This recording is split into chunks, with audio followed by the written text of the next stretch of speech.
ನಿಯಂತ್ರಣ ತಪ್ಪಿದ ಸ್ಕೂಟರೊಂದು ಆವರಣ ಗೋಡೆಗೆ ಡಿಕ್ಕಿ ಹೊಡೆದ ಪರಿಣಾಮ ಸವಾರ ಸ್ಥಳದಲ್ಲೇ ಮೃತಪಟ್ಟು ಸಹಸವಾರನಾಗಿದ್ದ ಅವರ ಪುತ್ರ ಪ್ರಾಣಾಪಾಯದಿಂದ ಪಾರಾದ ಘಟನೆ ಉಳ್ಳಾಲದ ಸುಂದರಿಭಾಗ್ ಎಂಬಲ್ಲಿ ಗುರುವಾರ ಸಂಜೆ ನಡೆದಿದೆ.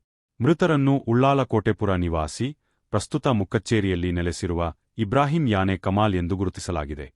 ಇಬ್ರಾಹಿಂ ಅವರು ಮಂಗಳೂರಿನ ದಕ್ಕೆಯಲ್ಲಿ ಮೀನಿನ ವ್ಯವಹಾರ ನಡೆಸುತ್ತಿದ್ದರೆನ್ನಲಾಗಿದೆ.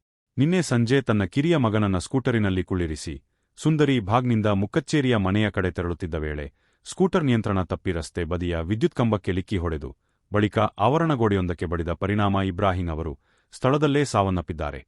ಇಬ್ರಾಹಿಂ ಅವರ ಪುತ್ರನ ಕೈಗೆ ಏಟು ತಗುಲಿದ್ದು ಪ್ರಾಣಾಪಾಯದಿಂದ ಪಾರಾಗಿದ್ದಾನೆ. ಮಂಗಳೂರು ದಕ್ಷಿಣ ಸಂಚಾರಿ ಠಾಣೆಯಲ್ಲಿ ಪ್ರಕರಣ ದಾಖಲಾಗಿದೆ.